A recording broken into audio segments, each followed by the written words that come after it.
जी अस्सलाम वालेकुम दोस्तों। कल मैं कैफ़े पर बैठा था, मेरे दोस्त की तरफ एक कॉल आई। उसके आगे दोस्त थे, उन्होंने कहा कि हम मोटरवे से उतर रहे थे तो पुलिस वालों ने हमें रोका और हमारी पर्सनल तलाशी ली, गाड़ी को चेक किया, अंदर से उन्हें कोकीन पाउडर बरामद हुआ। लेकिन आगे से उन लड़कों ने कहा कि हमारा ब्लड टेस्ट करवा ले, हमने ऐसा कोई काम नहीं किया। तो उन्होंने बात यह है कि रफा दफा करवाई, फ़ोन कॉल करवा कर 2,000 रुपये पुलिस वालों को दिया और बात ख़त्म करवाई।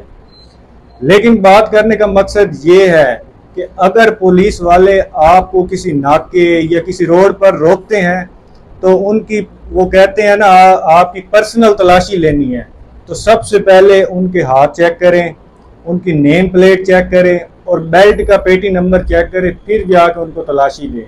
शुक्रिया।